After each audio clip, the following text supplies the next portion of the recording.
violent alien criminals from our communities. That is why the American people overwhelmingly reelected him back to this office, and it's why the American people defeated the Democrat Party in devastating fashion. Today, we have officially learned Democrat officials still refuse to accept the will of the American people. Maryland Democrat Senator Chris Van Hollen rushed to Dulles Airport this morning to fly to El Salvador, potentially using taxpayer dollars to demand the release of deported illegal alien MS-13 terrorist. The Democrats and the media in this room have continually and wrongly labeled Kilmar Abrego Garcia as a Maryland father. There is no Maryland father. Let me reiterate. Kilmar Abrego Garcia is an illegal alien, MS-13 gang member and foreign terrorist who was deported back to his home country. And when Kilmar Abrego Garcia was originally arrested, he was wearing a sweatshirt with rolls of money covering the ears, mouth, and eyes of presidents on various currency denominations. This is a known MS-13 gang symbol of hear no evil, speak no evil, see no evil. Abrego Garcia was also arrested with two other well-known members of the vicious MS-13 gang. And two separate judges found that Abrego Garcia was a member of MS-13, and that finding has never been disputed. And just this morning, it was revealed through Maryland court documents that Abrego Garcia's wife petitioned for an order of protection against him for 2 instances of domestic violence in May of 2021. And here is the order right here. The court ordered that the respondent committed the following acts of abuse. Once in May of 2021, assault in any degree.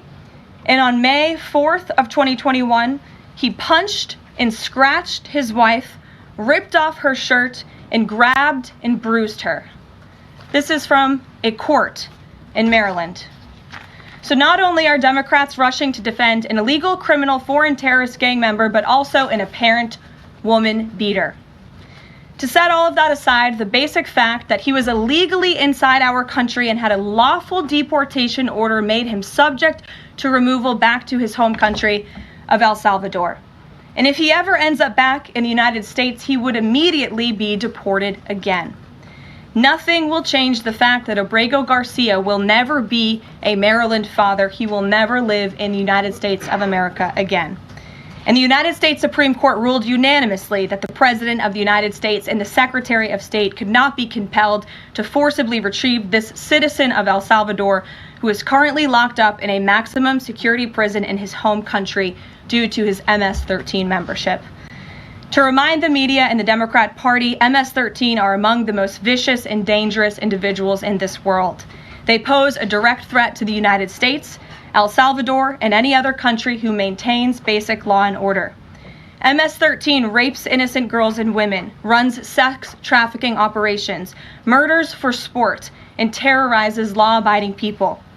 That's why El Salvador President Bukele made it clear this week that he will not be releasing this MS-13 gang member from his prison. But that is not enough. All of that is not enough to stop the Democrat Party from their lies. The number one issue they are focused on right now is bringing back this illegal alien terrorist to America. But where are the Democrats applauding the fact that southern border crossings just hit a historic low? Where are the Democrats supporting our brave men and women of law enforcement who are putting their lives on the line every single day to arrest the violent illegal alien invaders that the previous administration allowed into our country? And where are the Democrats when innocent Americans are victimized by illegal criminals that Joe Biden let in?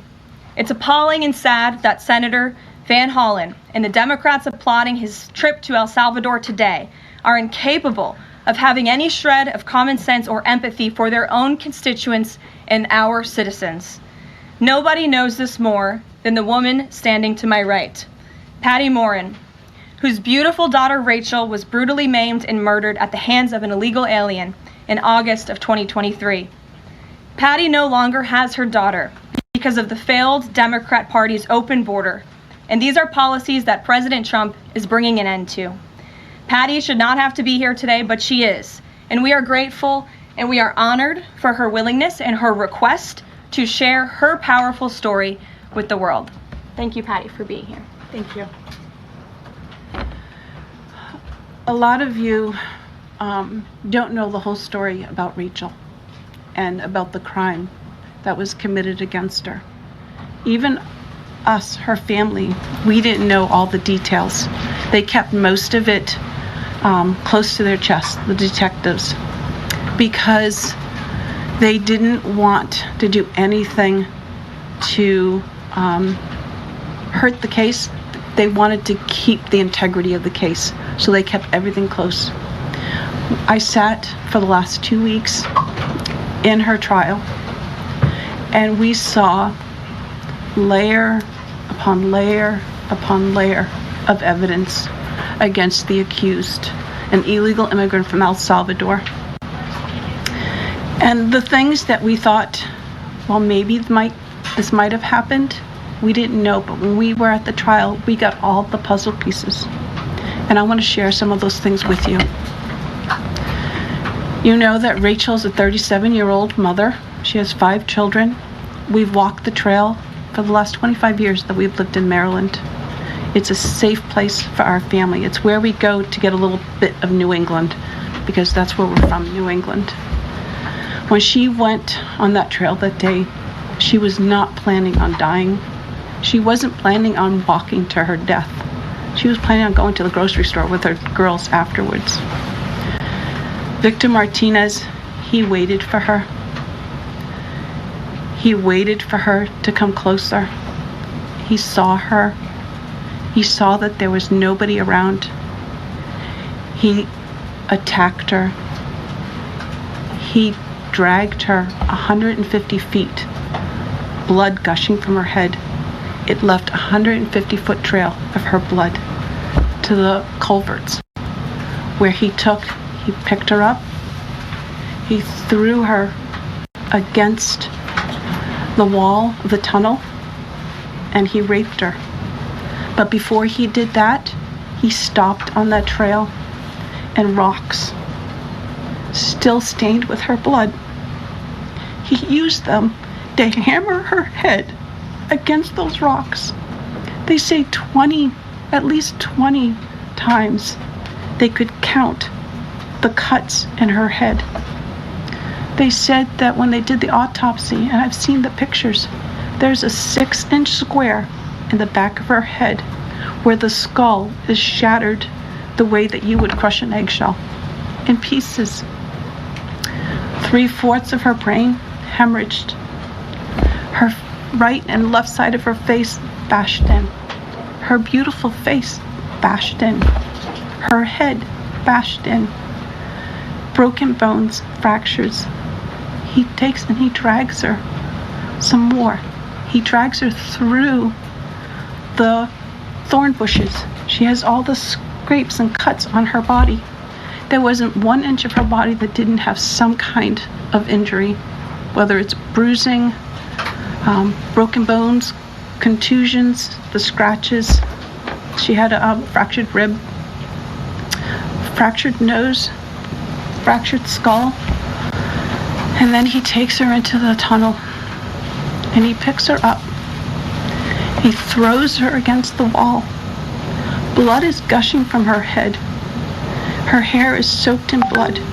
And they showed us pictures of her body against the wall, outlined. The blood outlined her body.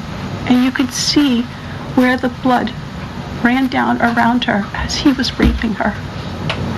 And then he threw her down and raped her some more. And then he strangled her because he didn't want her to be able to live to tell the story. They said that when they did the autopsy on her neck, that one of the things they do is they open up the neck and they look to see how far the injury is. And they went all the way down as far as an injury is possible, hemorrhaging in the muscles, because of how strong and violent the grip was around her. These are the kind of people that have no compulsion. Like, to them, this is nothing. And when he was sitting in the courtroom, he actually looked like he thought he was going to be set free. There was no remorse on his face at all. This person took my daughter so violently and so gruesomely and so graphically that they sealed the pictures, because I don't want my granddaughters to see these pictures. These are the kind of criminals President Trump wants to remove from our country. These are the kind of criminals that we need to remove from our country. We are American citizens. Why should we allow people like this, violent criminals that have no conscience at all, to murder our mothers, our sisters, our daughters? I don't understand why there's even any kind of problem with this. And it's not that it's political, like the left or the right, although I understand different parties have used it in the past. But we have to look at it as we are American citizens. We need to protect our families, our borders, our children. I don't care about politics. Well, I do, but I want to preserve life. And that's the only reason why I have taken and spoken about Rachel all this time. If you're a mother here in the room, can you imagine standing there alive? You're alive, and someone comes and puts their hands into your chest and rips out your heart. That's what it feels like. It feels like a part of you is being ripped out of you. You can't even describe the pain. Just like you can't describe to your husband what it feels like to carry a baby in your womb, or to feel those first kicks, or to know just intuitively if it's a boy or a girl. It's only a thing that a mother knows. Why are we not protecting the American citizens? It's just common sense. Why are we not protecting our children? And to have a senator from Maryland who didn't even acknowledge or barely acknowledged my daughter and the brutal death that she endured, leaving her 5 children without a mother and now a grandbaby without a grandmother, so that he can use my taxpayer money to fly to El Salvador to bring back someone that's not even an American citizen. Why does that person have more right than I do, or my daughter, or my grandchildren? I don't understand this. Thank you. Thank you. Thank you. And I just want to say that as a mother and as an American citizen, the president and our entire team, and I hope people in this room are grateful for your willingness to come here and your request to share your daughter's story. And I think the country hears you loud and clear. So thank you. Does anyone have any questions for Patty or for me? No?